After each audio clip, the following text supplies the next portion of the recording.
case you weren't aware. So want to welcome everyone to the ACTL meeting. It is April the 7th. So appreciate it. We're going to jump right in. We've got a lot of great information and updates from our equity, diversity, equity and inclusion office, if I said that right.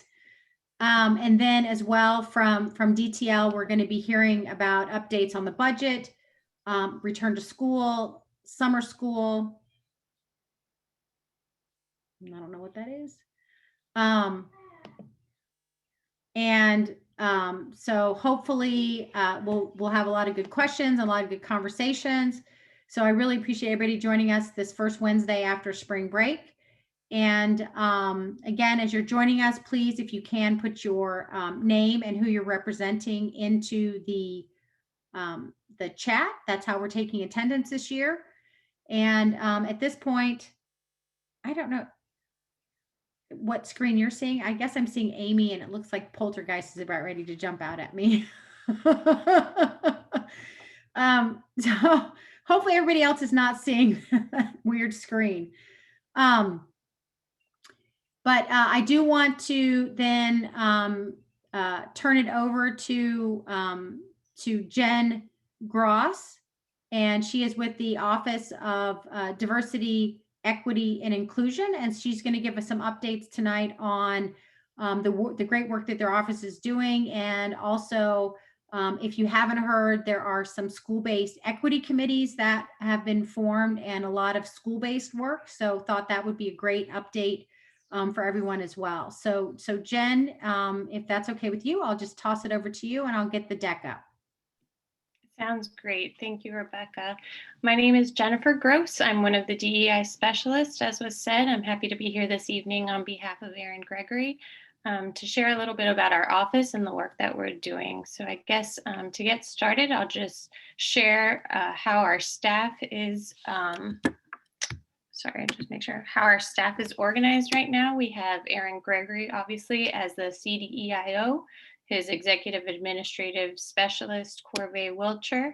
And then there are two teacher specialists, myself and Sylvia O'Neill. And then in DEI, there's also the Office of Family and Community Engagement with the one specialist, Isabel Messmore. And you can go ahead to that third slide.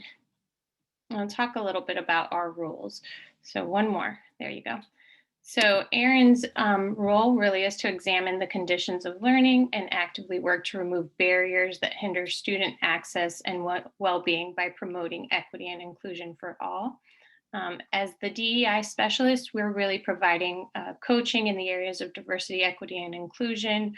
We're a resource to the elementary faculty, and we're helping to implement the vision of the Office of DEI. So most of our work in the past has been with elementary schools, but as we're developing these equity teams, we're really supporting the secondary schools and the programs as well. And then we have Isabel, the FACE specialist, and that really the focus is to partner with educators, families, and the Arlington community to strengthen family engagement and develop parent leadership in racially and culturally diverse settings. In this next slide, you'll see the education equity in Virginia definition. This definition is put out by the state, and we're really looking to adapt this in all of our buildings. We've shared this with all of the equity teams as a working definition for education equity, which is that education equity is achieved when we eliminate the predictability of student outcomes based on race, gender, zip code, ability, socioeconomic status, or languages spoken at home. On the next slide, you really see this focus that we have in understanding the difference between equality and equity. And this is really a focus we have for the entire system this year.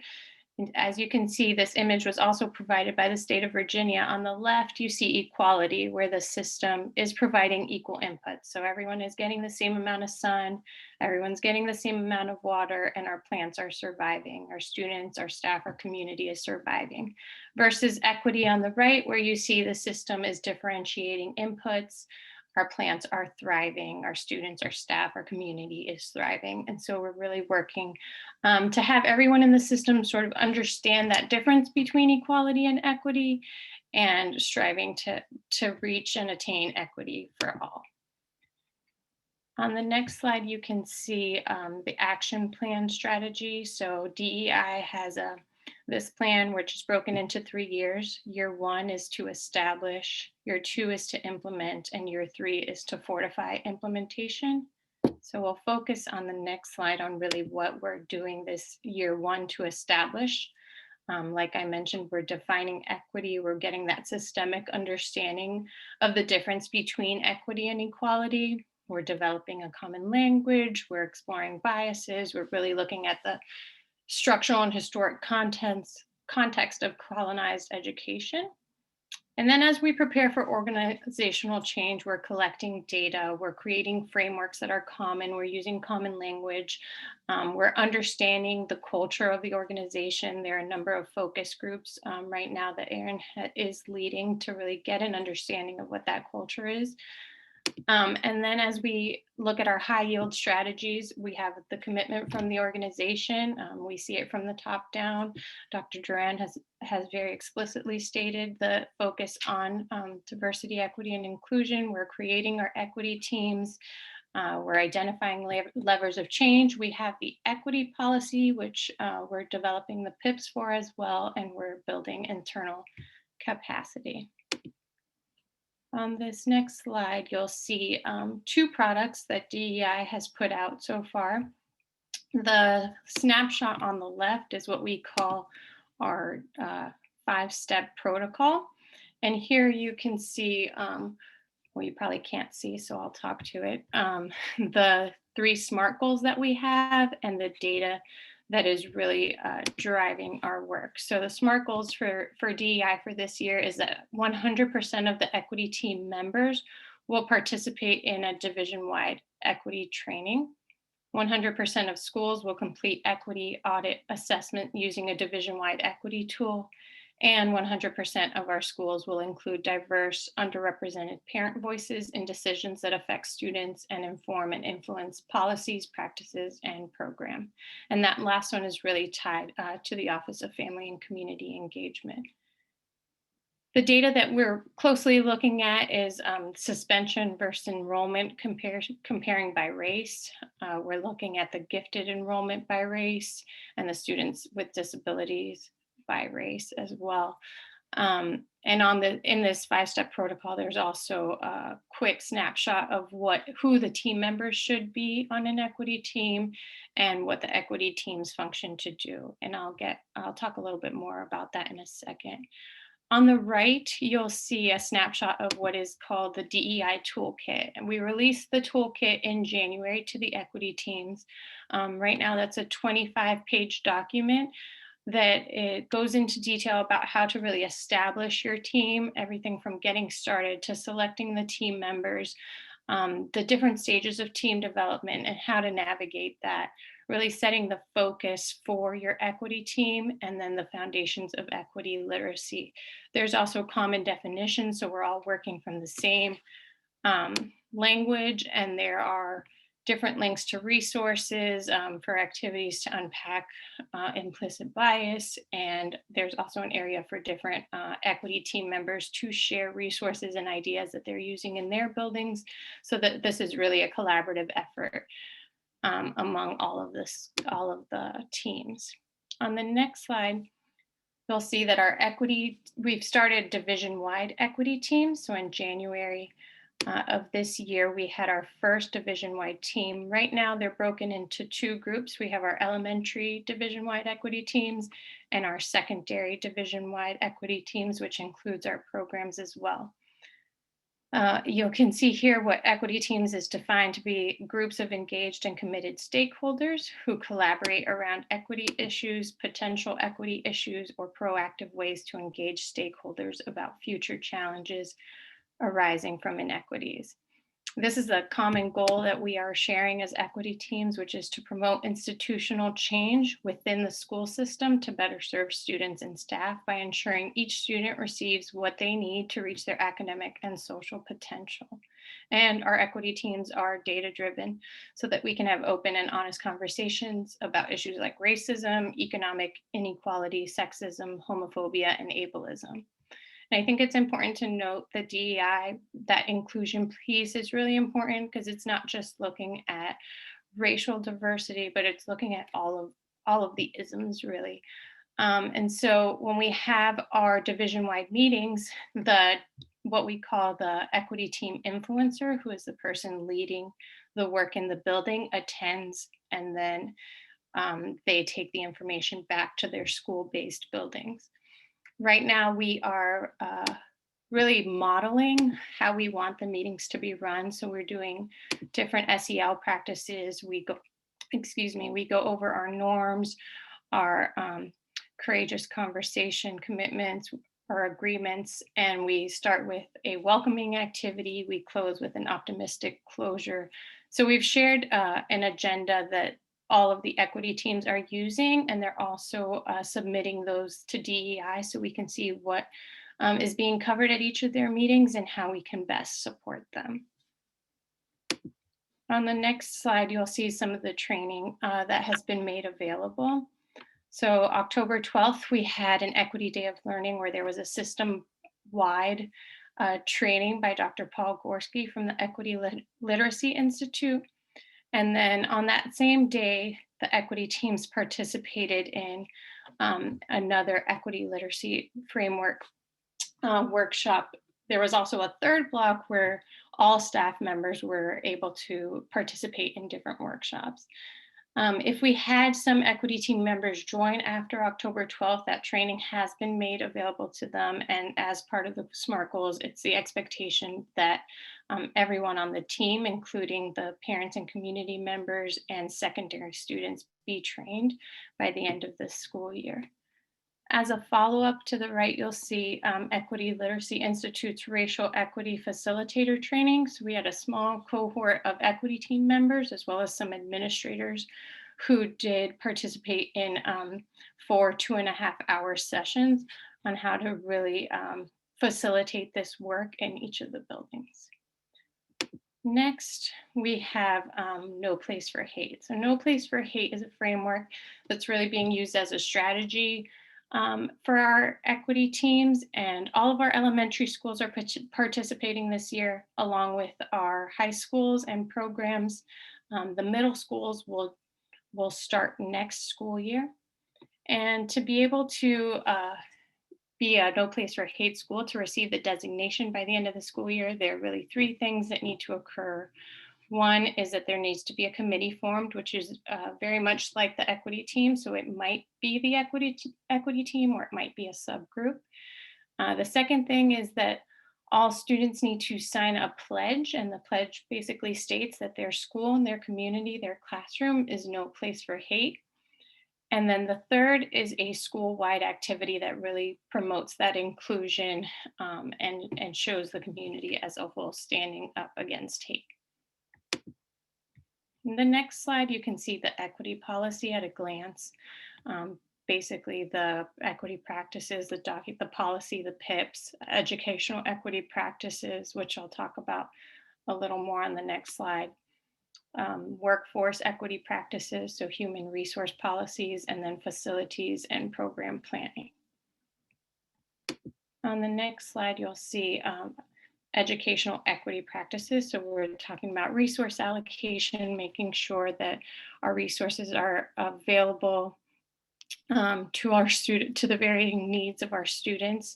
The curriculum and support is there and reflects all of our students' experiences. For inclusion, all of the members of APS feel welcomed, valued, included, and supported.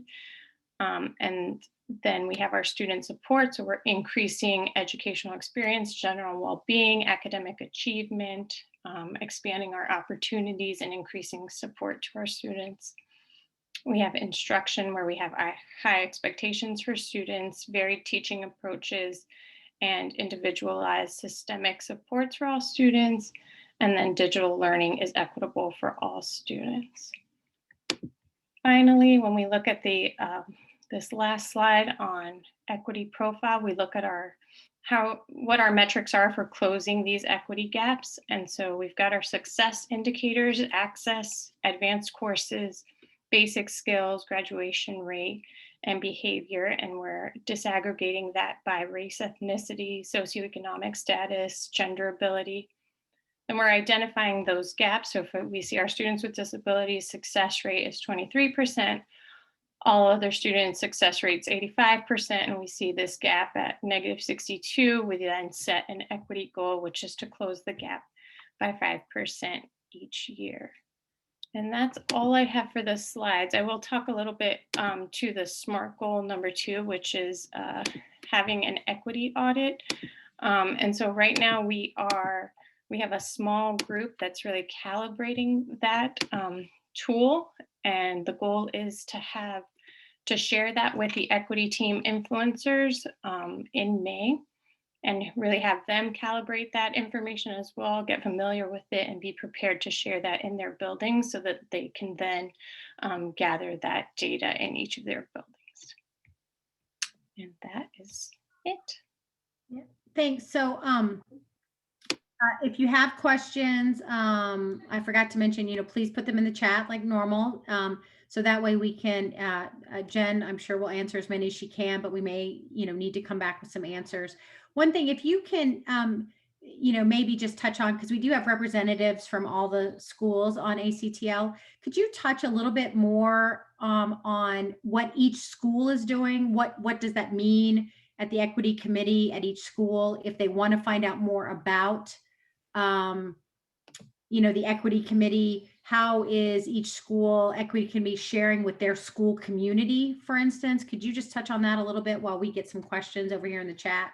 Sure. One of the last tasks that we gave the equity teams is to lay out a communication plan about how they're sharing their information, what they're working on, how to become part of the team if you're not part of the team, and how to share input if you're not part of the team. So they're working on that right now if they haven't already communicated the plan, so that all stakeholders are familiar with who is on the equity team, how to become a part of that. So there is an equity team in each building. I believe on the APS website under the DEI page that the influencer, as we call them, is listed for each school. So that would be a good point of contact if you want to reach out. But they should be coming up with a communication plan right now and sharing that so that all staff, students, community members know how to be an active participant, even if they're not actually on the team, and how to be on the team if they'd like to be. We have a few questions, Rebecca. Perfect. Okay, the first one is, when will the DEI specialists begin working at the secondary level? So right now, Sylvia and I were part of the Office of Equity and Excellence as elementary teacher specialists. And at the beginning of this school year, we transitioned over to DEI. And we've really been doing a lot of central office work and supporting our elementary and secondary schools. I'm not sure how or when that role would change. We are still supporting secondary schools, but there are also equity and excellence coordinators in each of the secondary schools. There are not any in the elementary schools. And so Sylvia and I were really tasked to support all of the elementary schools.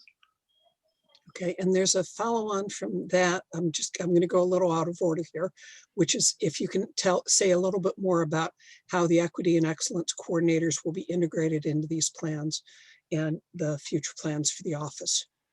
Right, so we work closely with equity and excellence. We meet with them. Erin meets with Carolyn regularly.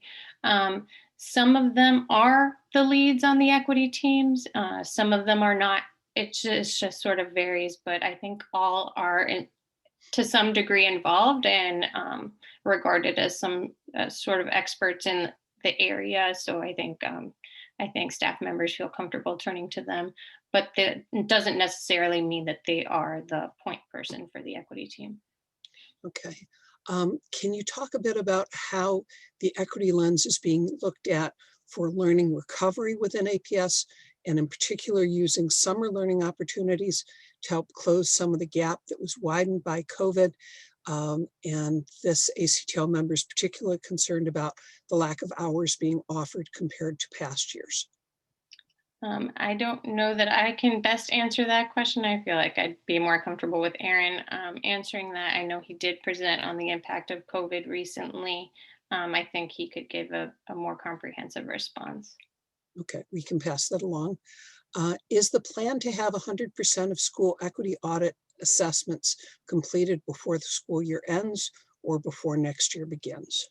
So the goal was to have at least 1 point of data by this school year. After our last meeting, our administrators are asking us to be flexible, which we have been, given the return to school of students and staff, really establishing these equity teams well, making sure that equity team members are trained appropriately, that this audit tool is something that they fully understand, and that we can fully calibrate so that it can be effective. And so there is a little bit of talk about, will it be done by the end of the school year, or will we be really trained and established and ready to go and maybe do some summer work somehow in preparation for the fall? So there may be 1 point of data collected this school year, and then we are continuing, because it's not just 1 data point. We want to continue to do this audit to see the growth and really capture that. Okay, and the next question is related to the equity gap that you identified in the slide. You talked about the gap with students with disabilities being 62 points, and the goal was to decrease it by 5% per year, which I assume actually means 5 points per year. And one, that would then imply that it would be 12 years before the gap would be bridged, which seems like a very long time. I'm adding that question. And the original question is, what kind of accountability will there be if that goal is not met? And, you know, are there accountability members at the school, measures at school or administration level if that progress isn't made? Okay, so Aaron did put the data together, and I'm presenting it, so I'm not sure I'd like him to answer that better, but I would say, as far as accountability, we are trying to make sure that we have some accountability practices in place. It seems we haven't had as many in the past, and so one is doing these equity audits and really looking at the data, and then having these equity teams and being able to meet with them regularly and seeing what it is that they're addressing at each of the schools. But for a better answer, I would turn to Aaron. Okay. The next question is about how the Equity Office is addressing inequity across elementary schools. Non-immersion elementary schools have, I think that's supposed to say 20% less learning time than immersion schools, but Sheila, if I've misstated that, please jump in and clarify. Yeah, Ms. Loft, I'll defer to you. Hi.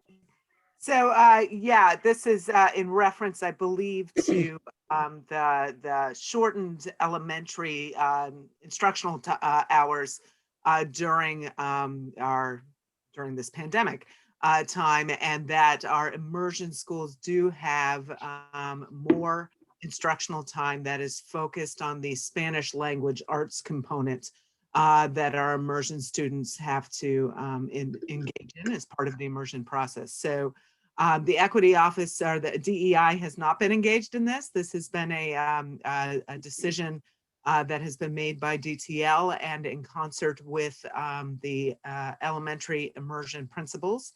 And I would venture to say that I don't see it as an equity issue.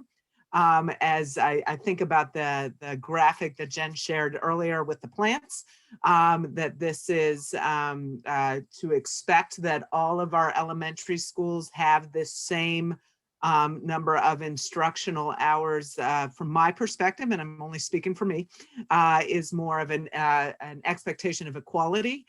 And I'll throw out there that as our immersion students have more intensive language arts needs as it relates to Spanish, that they would need more of those instructional hours. So I will say this, that we are engaged with the Virginia Department of Education in working with them on our instructional hours so that they are aware of that our immersion schools have about 20% more. So. Okay, thank you. I think this is a question for Jen, back to you, I think, which is whether there's a list of where the leads for each school on these issues can be found. Yeah, I believe that on the APS website under DEI, there is a spreadsheet that lists each of the equity influencers for each of the buildings. I'll double check on that. I believe so. If not, it looks like somebody might have put that in the chat. Okay, and that answers part of the next question. The remaining part is, how have these leads or influencers been selected? So we distributed an optional interest form that schools could use, and some schools used that as their method of choosing who would be on their team. And it was mostly a volunteer basis who wanted to really take on that lead, and if they wanted to co-facilitate was another option as well. Okay, and one of our reps asks whether there's a plan for training for APS advisory committees, groups like ours. I'm not sure, but I can ask Aaron. It seems like that would be a great idea. So I will share that with him. That'd be great. Mm-hmm. And we have a question from Reed, which is that there's still general confusion over the difference between equality and equity. How are you helping to educate everyone that equality and equity are not synonymous? Yeah, so that's a big focus this year.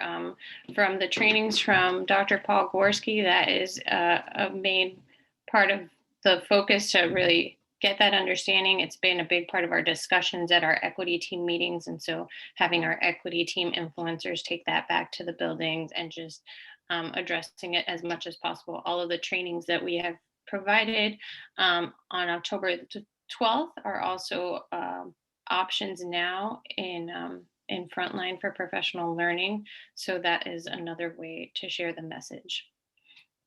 Great. I think those are all the questions that we have. If I missed anybody, please sing out. Yeah, and as always, if you think of something as we continue the conversation, please do put it in the chat, because we will again be capturing it, and we'll send this on to DEI, so Aaron can answer some of those questions that maybe he's better positioned to answer. So again, please keep them coming, even if it's after we kind of switch topics. Anything else around equity and APS? That seems like a big topic. I thought for sure tons more questions than we got. So I would just encourage, I think we have one more, but I would definitely encourage, I'm going to send out the deck that Jen presented. Obviously that'll be posted as well. And I'll go ahead and download that contact list from the website and include that as an attachment, because if you're not familiar with the equity committee or your PTAs, potentially, again, hopefully they are, but maybe if they're not, to make sure this is something very important that you could potentially bring to the PTA's attention, and even have the equity lead of your particular school equity committee make sure that they're presenting and providing updates to the PTA on a regular basis on equity work at your particular your particular school. And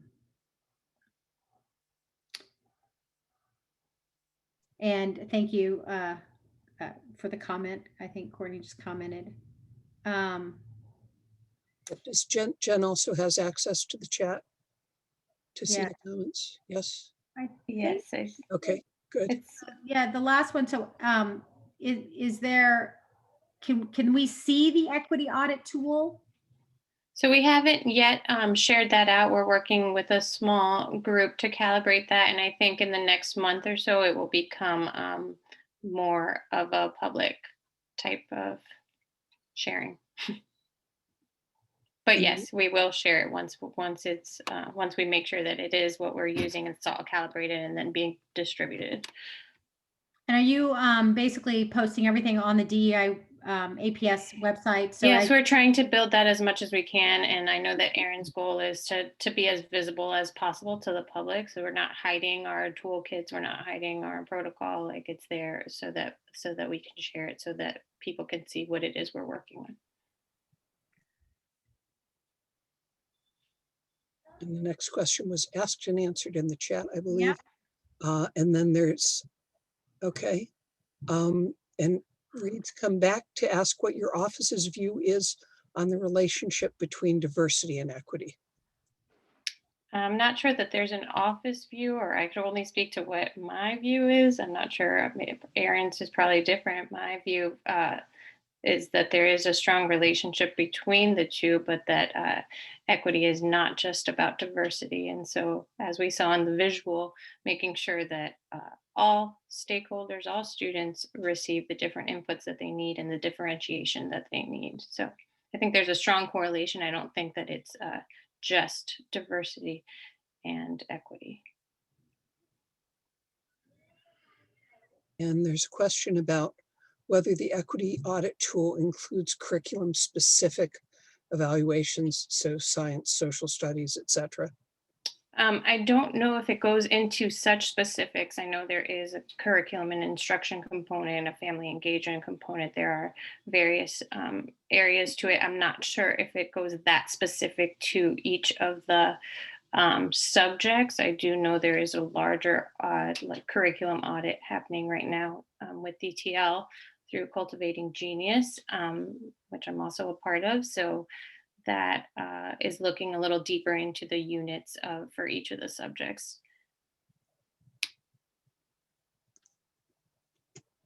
Bridget, did you have anything you wanted to add on that? First, I want to thank Jen. She really, I think, did a very nice job representing the work of the Department of Equity, Diversity, Equity, and Inclusion.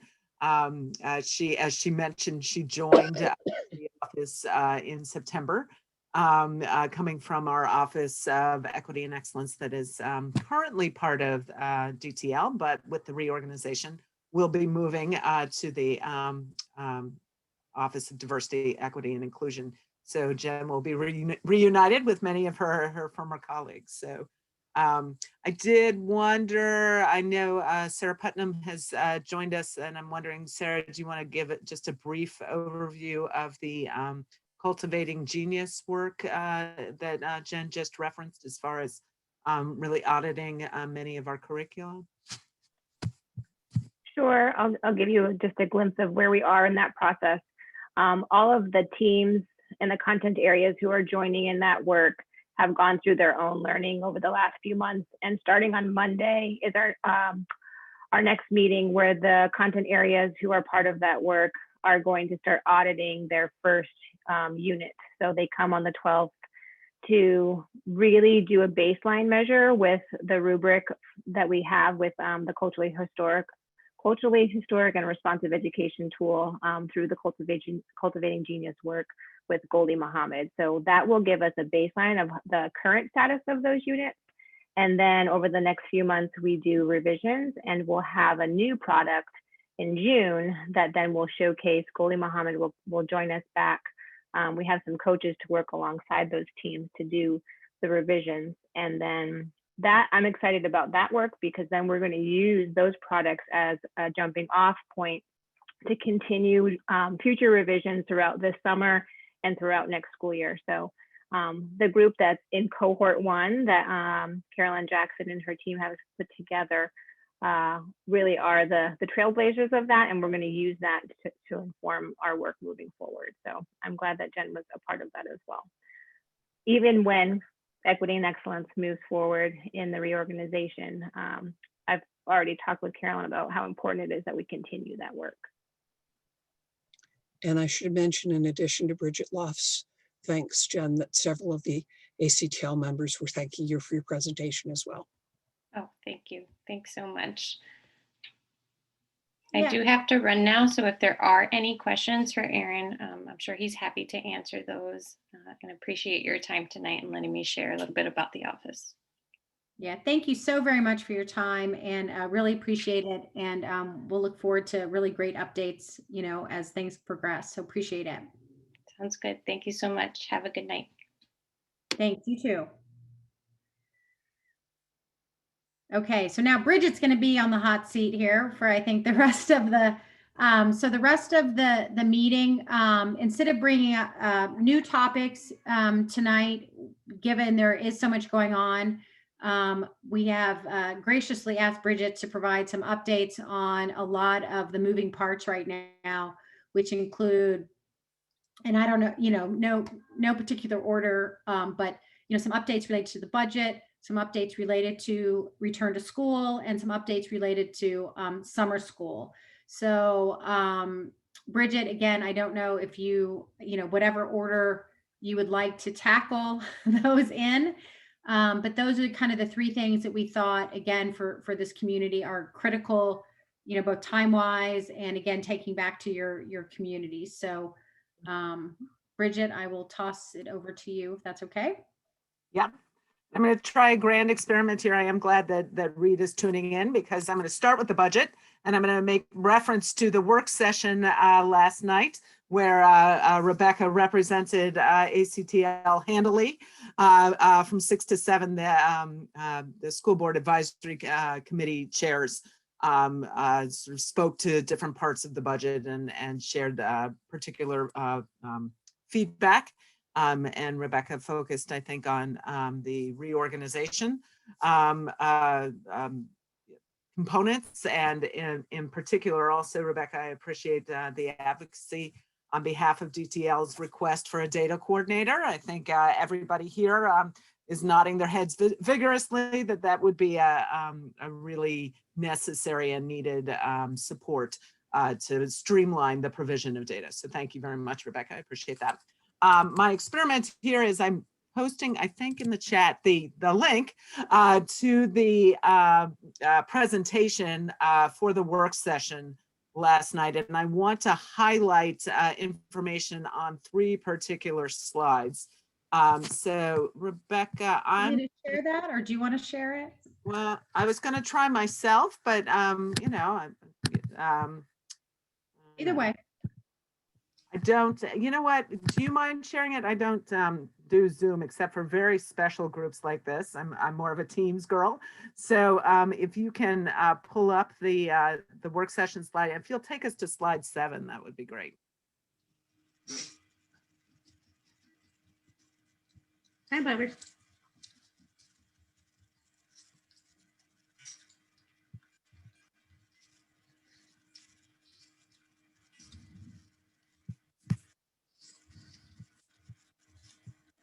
Great, thank you.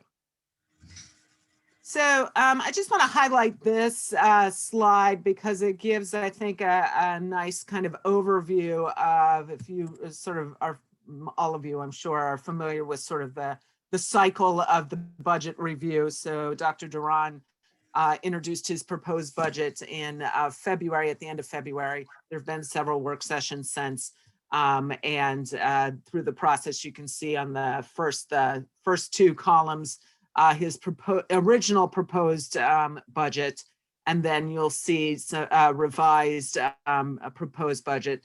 The items that are highlighted are additional new budget requests that are outlined in the next slide, but you can see and sort of looking at the key here, that the original proposed budget had a $42.5 million deficit, and then with the addition of some revenue that was sort of unclear in February, but now is more clear coming from the American Rescue Act, and then the from CARES funds, county board allocations, and then VDOE funds. We have, in addition to the new budget requests, we were able to apply revenue to bring that proposed that deficit in the superintendent's proposed budget to 20 million. If you go to the next slide, Rebecca, to slide 8, do want to highlight what I had shared with folks sort of an overview of the budget. I believe it was last meeting. And so I just want to highlight these new additional new budget requests. So there was a pretty significant typo, if you will, where we had initially indicated that we'd need $100,000 additionally for summer school, but with the understanding that we potentially could be serving up to 4,500 kids. That was really meant to be $1 million. And so you'll see the difference there as new budget requests. We are, Dr. Duran has talked about, and he'll talk about it more tomorrow in the monitoring report. We've got a recognition that that our teachers are tired, and having taught in both the distance learning and in the concurrent model, both of which are very are totally new forms of pedagogy for our teachers. So when we move forward with our summer school model, which will offer 5 days a week, full in-person model and a 5-day-a-week full distance learning model. So we're offering 2 corridors. I'll talk more about that when we get to summer school.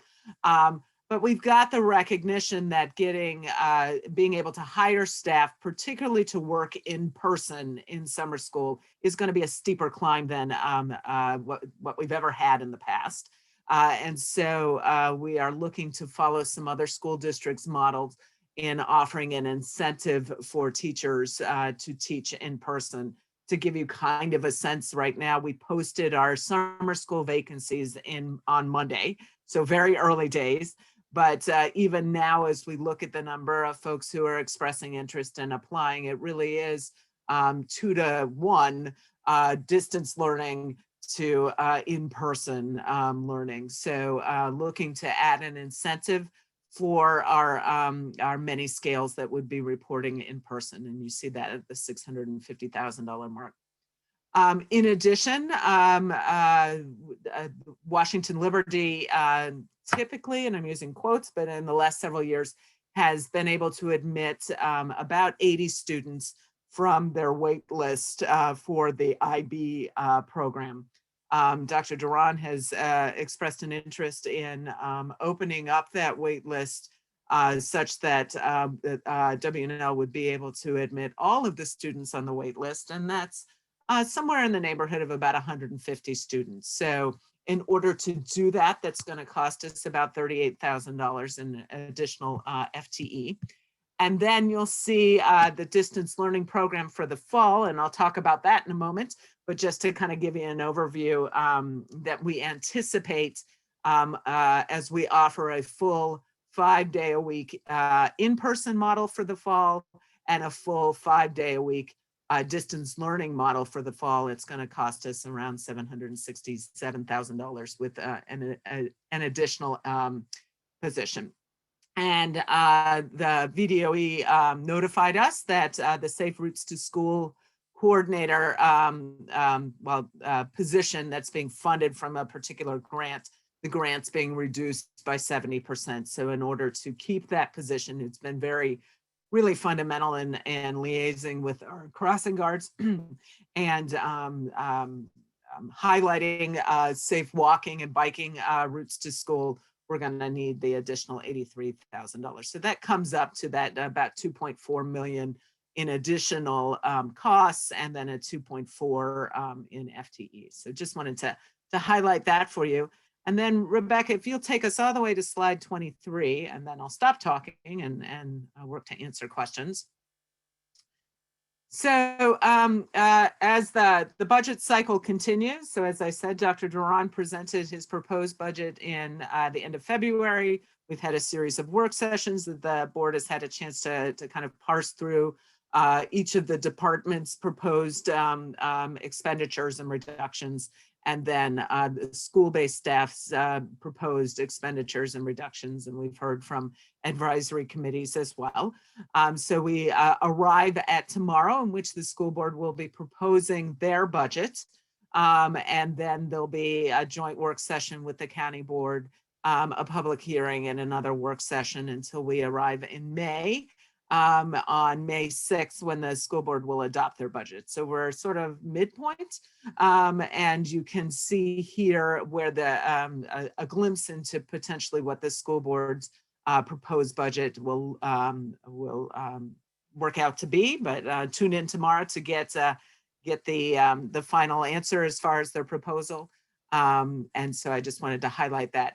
Of course, there's a lot of great information in this work session presentation on the compensation, on proposed reductions, the budget forecast, but those were the 3 slides that I wanted to highlight for you so that you would have a good overview. And at this point, I will pause to answer questions. And Rebecca, I'm going to leave it up to you to kind of time keep. When you think it's time to move on to summer school and planning for next year, I'm happy to do that. Sure, absolutely. Okay. We have, I'm just going to read this. Interested in what percentage of the ARP funds are going to expanded learning time like summer, after school, and additional learning supports to help close the achievement gap, generally and also specific to COVID. And based on the budget slide tied to summer school, how is the additional summer school funding being directed? And this ACTL member comments, as far as I can tell to date, it appears that the hours are the same this year as in past years. Can you provide more information on how many hours per day and for how many weeks kids will get? And how are students affected by the opportunity gap being prioritized beyond those with IEPs and for ELs? Lastly, is the money going to the teachers to stem burnout or going to increasing hours for kids? Okay, so why don't we take that bit by bit? So I'll start with the American Rescue Plan monies.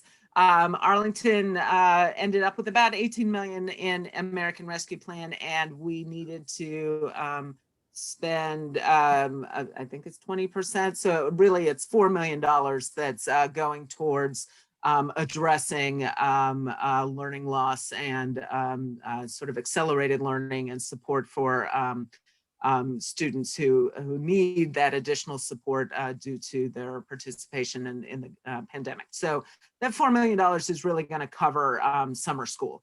And so the additional $1 million that you saw as a new budget request is really going to then be covered by the American Rescue Plan. We essentially typically budget about $3.6 million for summer schools. So we'll package that with the additional $1 million. And there's your $4 million coming from the American Rescue Plan. And then we'll use that monies that were budgeted for summer school for other things. So that's the first part. What was the next part, Natalie? I should be looking at the chat. I think we've got this where the summer school funding is being directed. More information on how many hours per day and for how many weeks kids will get. Okay, so for our elementary students, they will have 4 hours a day, and it will be for 4 weeks. So July 6th to July 30th. And then for our secondary students, they have 2 sessions. So it works out to 5, a kid could be engaged in summer school for 5 hours a day or 1 2.5 hour session. And that goes for 5 weeks. So July 6th to August 6th. Okay, and then the next question is how students that are affected by the opportunity gap are being prioritized beyond those with IEPs and for English language learners. Yeah, so let me talk a little bit about folks kids who are eligible for summer school, and I appreciate this person highlighting. So this is a little bit different than what we've done in years past.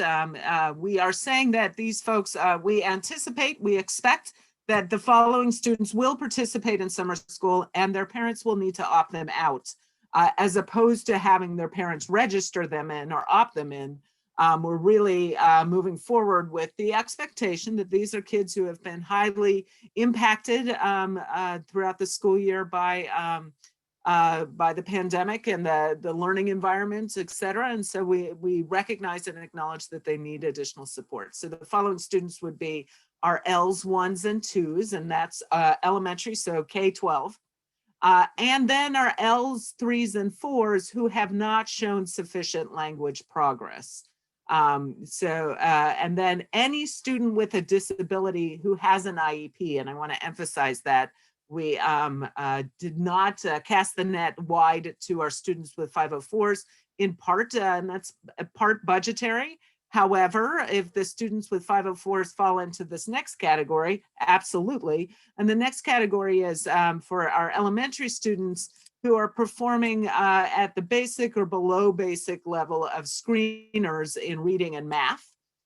Reading, I should say reading or math, right? So it could be both, could be one or the other.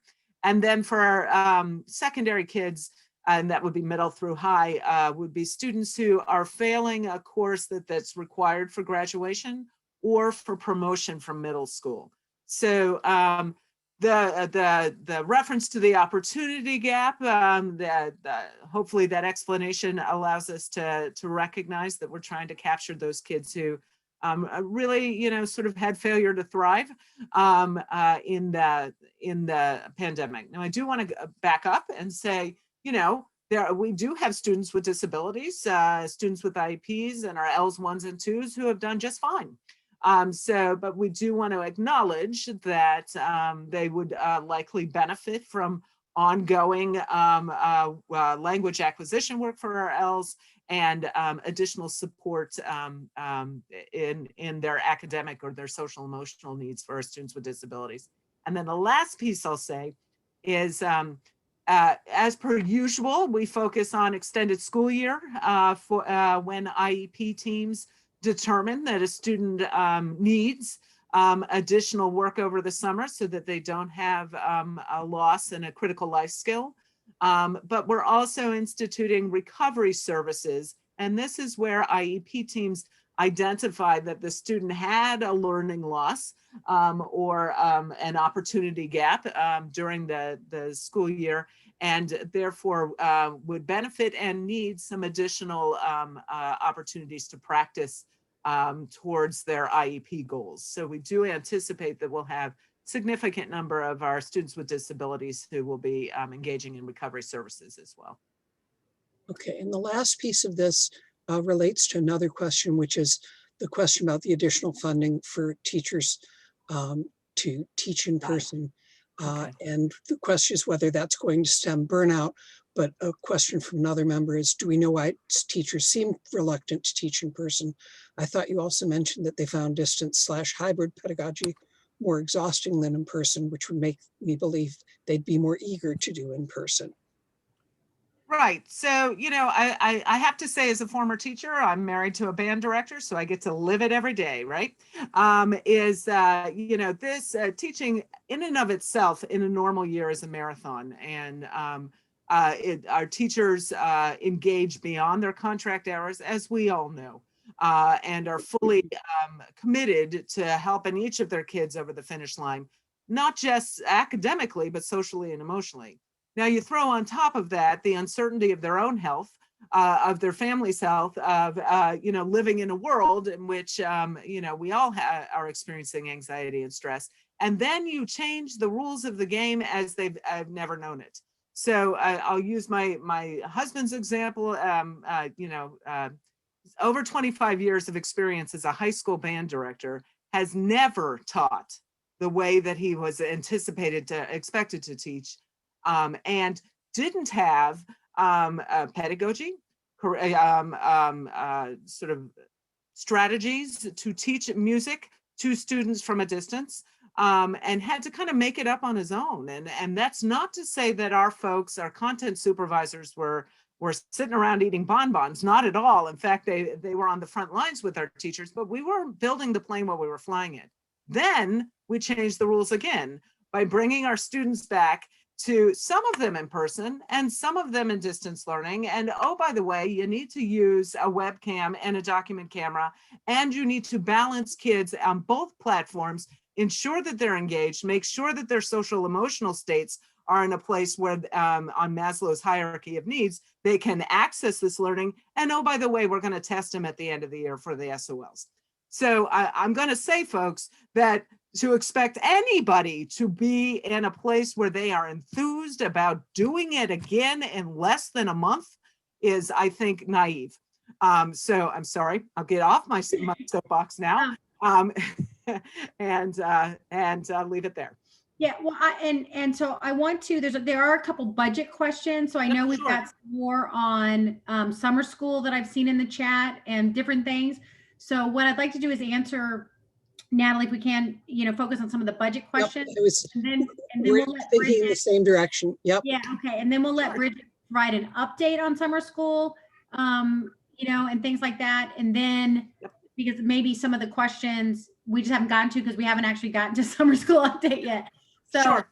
Okay. let's get to a couple of the budget Sounds good. questions, and we're going to table the other ones and move on to the next update.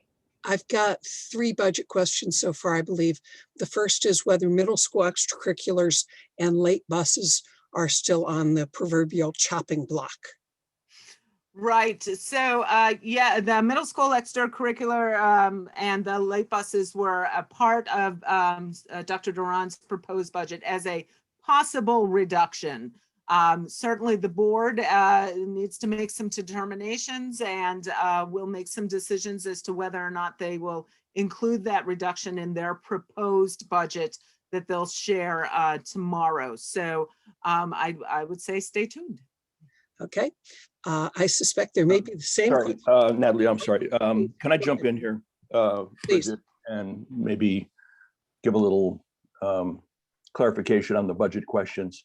And that is, if everybody were to look at the PowerPoint presentation from last night's work session, you'll get a good idea of the prevailing idea. I don't want to say consensus, but kind of where things are leaning as the school board's proposed budget comes together tomorrow night.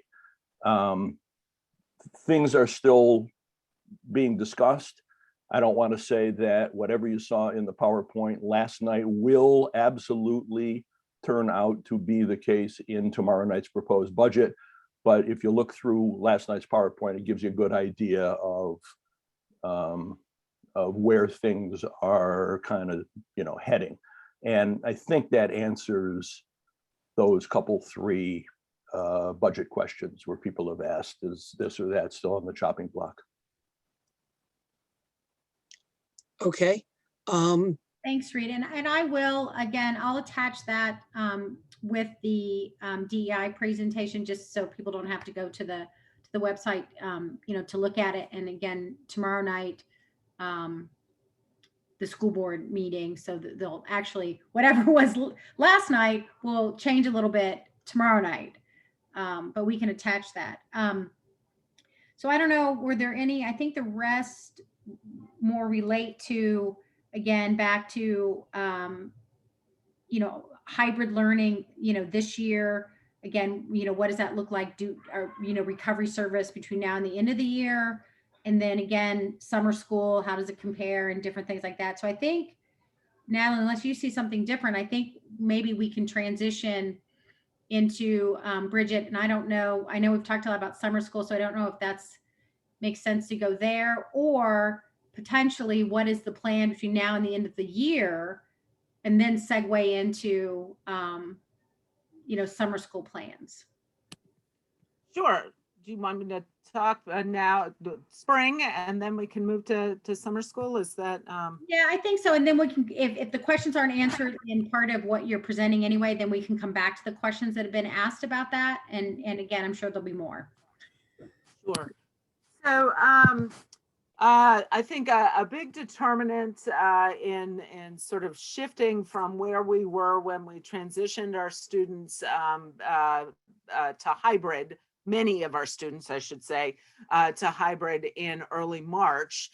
And then right before spring break, the CDC reduced the social distancing requirements for children from 6 feet to 3 feet, with the expectation that the students would remain masked, and that during lunch or any time the child was not masked, the expectation is we'd be back at 6 feet. And then, of course, between adults and children and adults to adults, it would be 6 feet. So that change allows us then to really consider how can we bring back more of our students?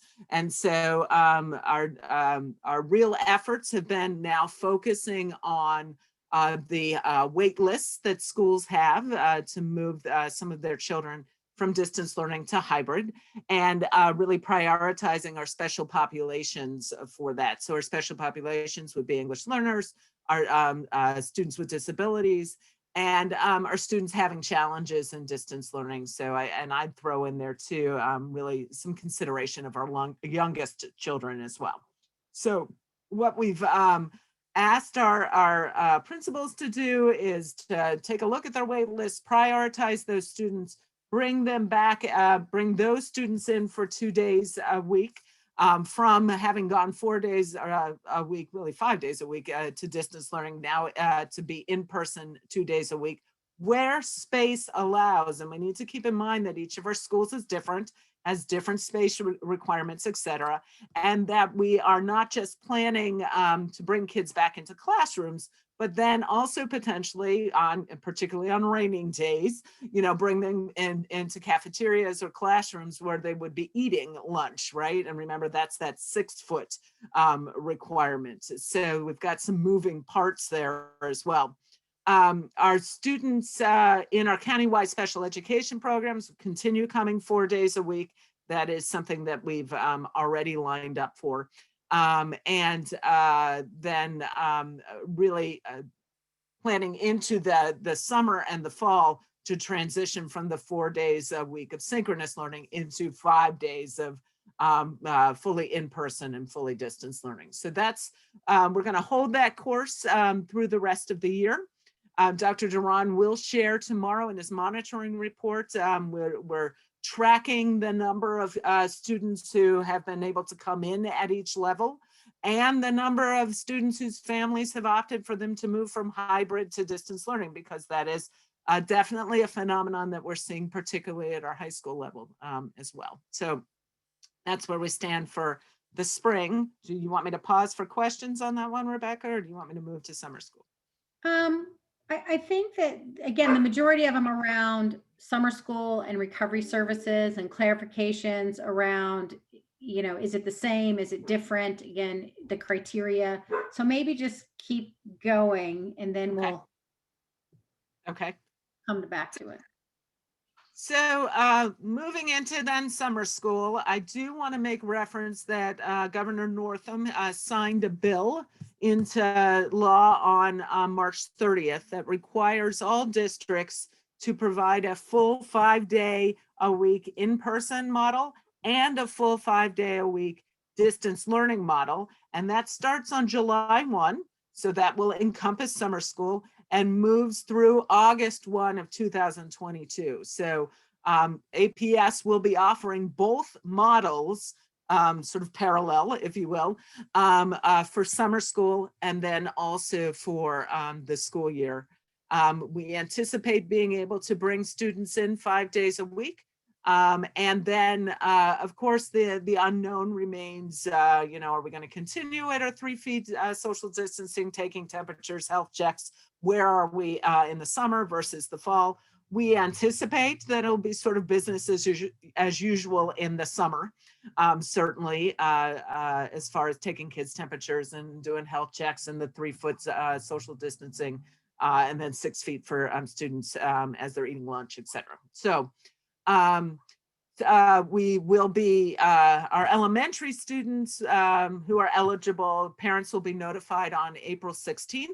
They'll have 2 weeks to determine whether they're going to opt their child out, and they'll have until April 30th. For our secondary kids, as a former secondary teacher, I can say all sorts of miracles happen in May. And so it is, we do give them until a bit later. But we'll have a pretty good sense of which of our students will be eligible by mid-May. Parents will be notified by counselors, et cetera. And then by May 28th, we, are sort of making that final determination. I think that's it. Oh, the other change for summer school is we opted sort of strategically to use most of our elementary buildings this year. And that is in part because another incentive is if you know that you'll be working with your students, you might be more likely to sign up to teach summer school, right? And it also allows our smaller groups of kids for our in-person administrators to handle. I saw there was a question in the chat about recovery services, and there should be IEP meetings that are occurring starting now definitely into May, where the IEP teams will be determining if students are eligible for recovery services. So if your child has an IEP, expect certainly reach out to your child's case carrier to determine when that meeting will be scheduled. And then I did see if we're going to survey families again. Yes. So this plans are in process. We anticipate surveying families of students who are eligible for summer school in May, and that's because of that timeline I just shared with you. Moving into the fall, we anticipate we're likely going to be surveying parents, all parents, the last couple of weeks of April into the first week of May. Dr. Duran will share more details about that in his message to families next Tuesday. So you'll get a kind of an outline of how the survey will run and what you'll need to, the questions you might need to respond to. In addition, is embedded in that survey, we'll also be asking all families about transportation. We've certainly learned a lot as we've tried to bring our full distance learning students in so they can participate in AP exams and SOLs. And we want to absolutely sort of leverage that knowledge to make it a bit smoother for next year. So did that cover a lot of questions? That gets quite a few of them. There's a related question, which is whether you've considered bringing the groups being offered summer school back in person for more days this school year, so that there's less to make up or recover over the summer, and pointing out that we have a quarter of the school year left. Right. So I've got sort of two answers for that. One is that our infrastructure is really sort of strained at this point to be able to accommodate students more than the students who are in our countywide special ed programs who are in there 4 days a week. It requires totally rerouting our students for our transportation department. Well, we've been able to double the number of students on the bus from 11 to 21, I believe it is. We still, that's still not carrying at full capacity. And then, as I've mentioned, when you really think about the number of kids that you can bring in at 3 feet versus 6 feet, right? You're really looking at about 20%. So if you've got a class of 12, then you then add 4 more kids to that, right? And that's about 30%, but okay. You add about 4 more kids to that and you're at 16 kids. Well, if you had 30 kids in the class, you're still not able to accommodate them while honoring that 3-foot social distancing. So the expectation that we're going to be able to bring in more kids at 4 days a week is really not something that logistically and operationally we're going to be able to do.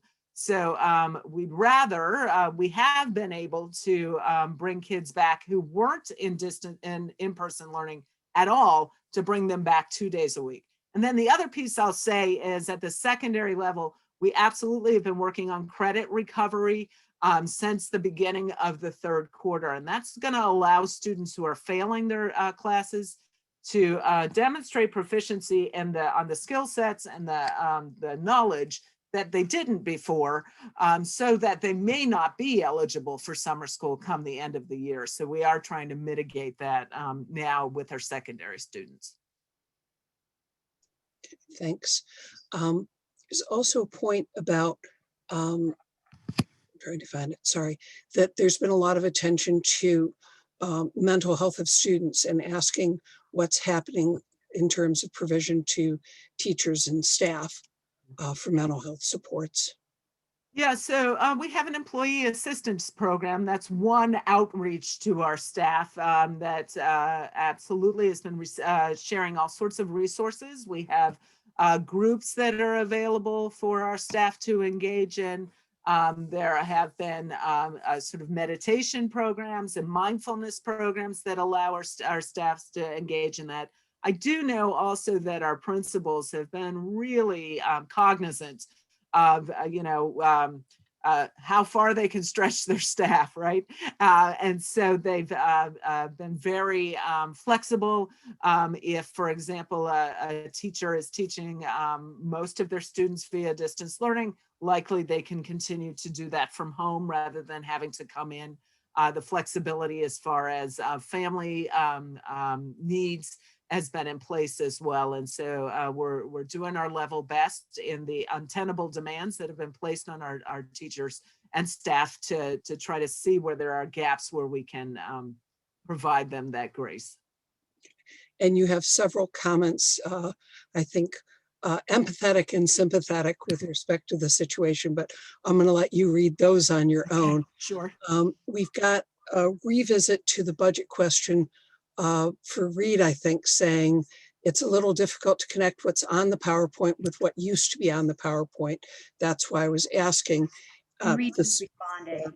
ACTL member says, and that refers to the middle school extracurriculars, the late buses, and continuing to send Arlington students to TJ High School.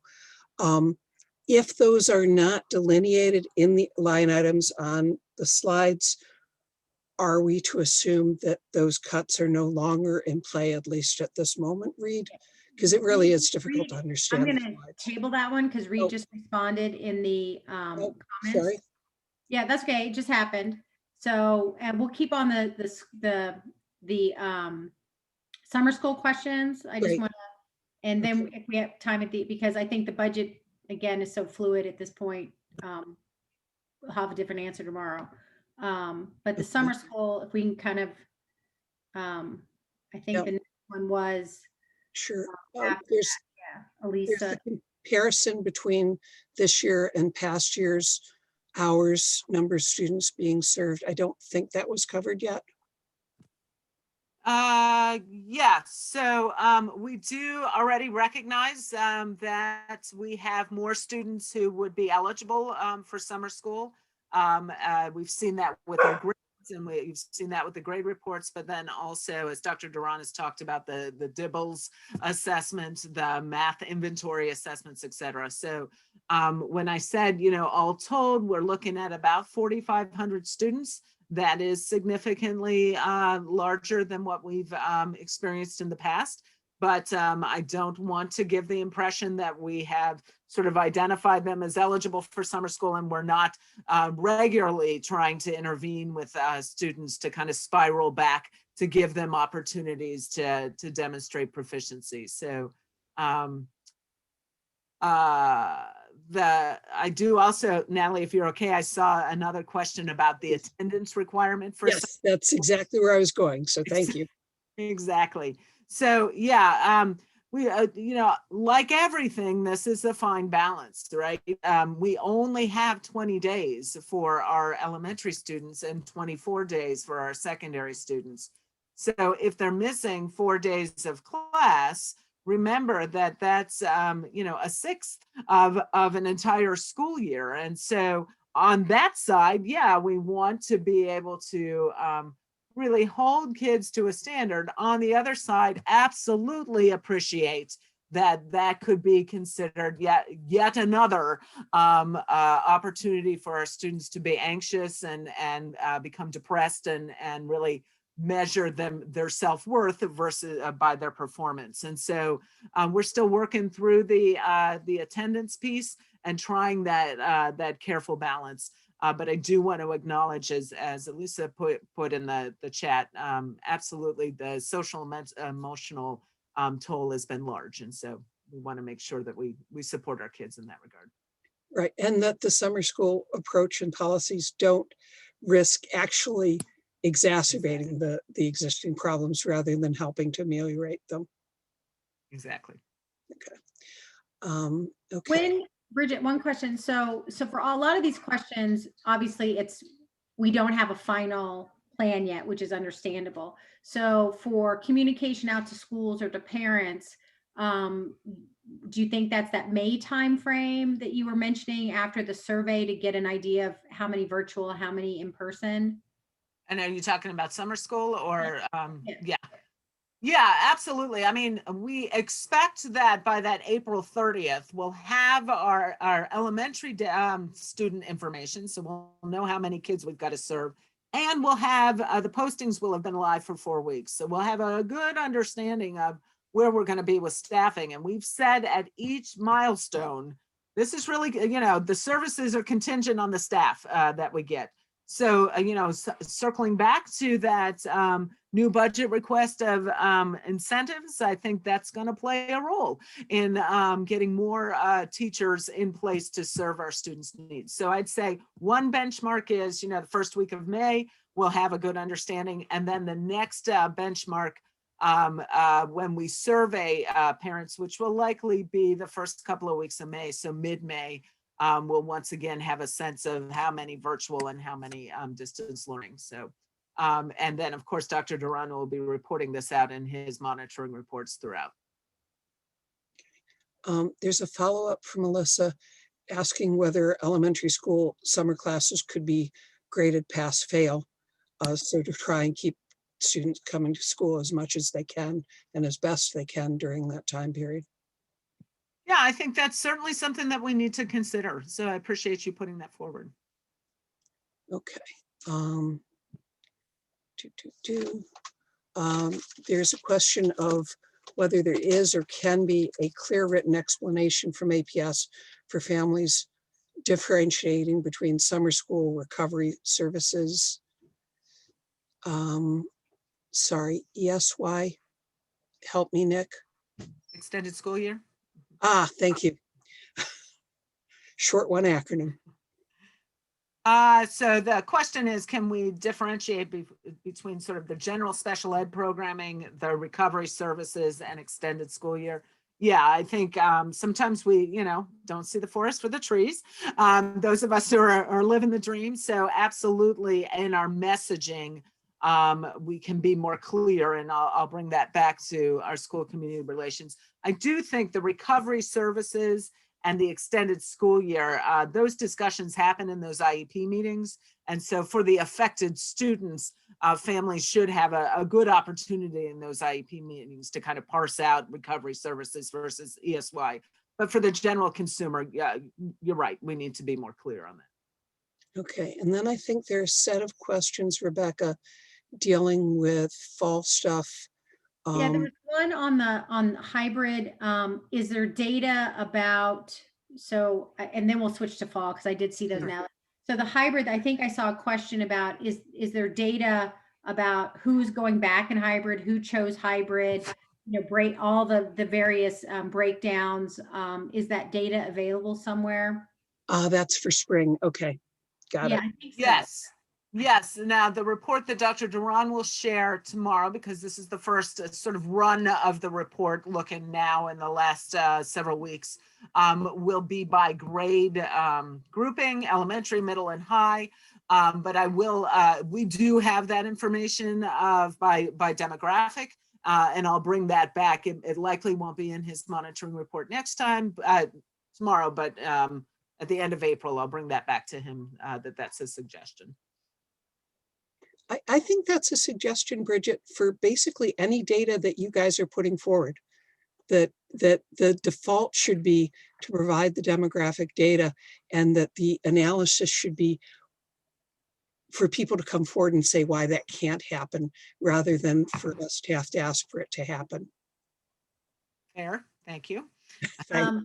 Now I think we haven't really, touched on the fall except for that little bit in the budget. So this will kind of probably follow a budget, maybe a budget question. And then also, since there's a full distance learning option for next year, can you just explain, at least for how do you envision that right now, as a completely separate track, or is it some sort of, again, co-taught thing? And, you know, again, because we saw the budget line item as well. Right, yeah. And then do you have a sense, you know, maybe not, or I'm guessing that it's there because you do have a sense or have heard maybe from some families that there is an inclination for a certain percentage of families to continue to choose distance learning? Right, right. Yeah, so let's start with the new budget request, which is for an administrator of the distance learning program. And I will say this, that we're in the process of trying to land on what the distance learning program will look like. We've got 2 models, and district leaders are really working on that this week so that we can communicate that in Dr. Duran's message next week. So I want to emphasize, haven't landed on either model. So feel free to bring back that we're looking at 2 models. One model would be a separate K-12 distance learning program. Notice I said program, not school, with every effort made to continue the connection of those kids participating in that program with their home schools. So an example would be that they would retain their same counselor, our middle and high school folks, so that they could stay linked to the schools, that our elementary schools and our high schools, of course, but our elementary schools would retain, continue to communicate, bringing kids in for bingo nights, for example, or the family engagement, the PTA newsletters, the opportunity to participate in sports. You know, so what a lot of where we stand on our secondary programs, where kids are tied to that school of record, we absolutely want to solidify that connection. So that's a separate K-12. The benefit of that separate K-12 program is it allows us, are you ready for it? To systematize and to have consistency and to really focus on what's great about distance learning pedagogy and to personalize students' learning. All right, so then the other model is to attach a distance learning program to each school, right? And that absolutely then makes it far less challenging to have that school of record, or you know, that connection with your school. So that certainly is a point. But as we've seen in our pandemic experience, that means that we're going to have 40 plus distance learning experiences and a lack of consistency. So really kind of weighing the pros and cons of both. Regardless, that administrator of the distance learning program is going to be integral. It doesn't matter which program we go with or which model we go with, because that person's going to be working with teachers on the distance learning pedagogy.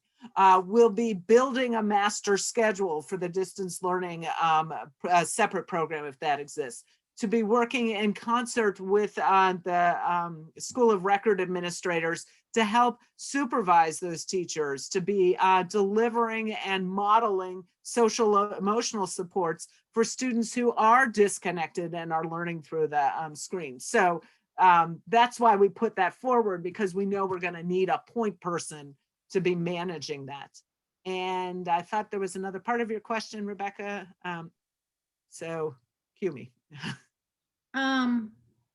No, I mean that was really sort of, again, leaning into some of those other questions about, again, what was that budget line item for? And again, are you hearing, you know, that, so is there an existing virtual school program? I mean, like Virtual Virginia. So Right. Would we be duplicating it, or, and then I'm just going to say, so I'll let Bridget answer this. We are kind of running out, you know, of time here. So if you do have any other questions beyond that, please do put them in the chat and we'll capture all of them, because I'm going to share school board work sessions as soon as Bridget's done with her Virtual Virginia answer.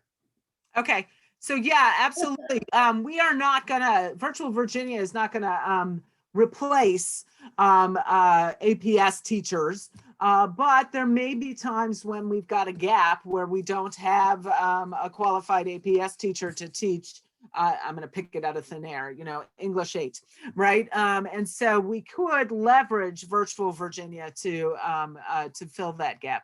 And Rebecca, if I could circle back, just a note about summer school. I was talking to Ms. Putnam offline, and she reminded me that our elementary students aren't graded in summer school.